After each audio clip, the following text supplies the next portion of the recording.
Hi, I'm Eric. I'm at poster 2 in DI32B.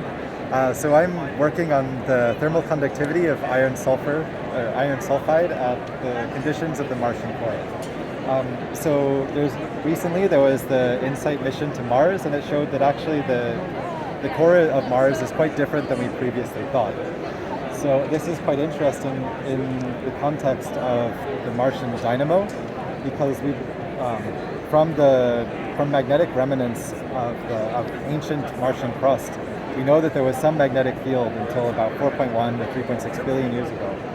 However, with these new kind of compositional constraints on the Martian core, it makes it kind of difficult to understand basically the end of this thermally driven dynamo that would have resulted in this large-scale magnetic field.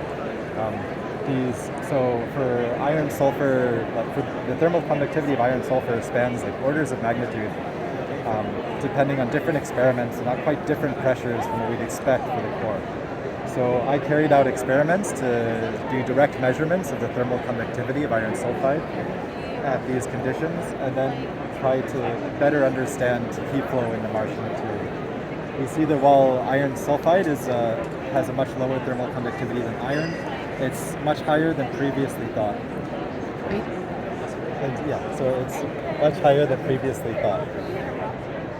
Then when we try to compare this to data on iron to get some kind of thermal conductivity, some kind of core heat flow model, we see that largely with these new updated values of thermal conductivity, we get something that is that is consistent with what we'd expect for the failure of the Martian dynamo. And, yeah.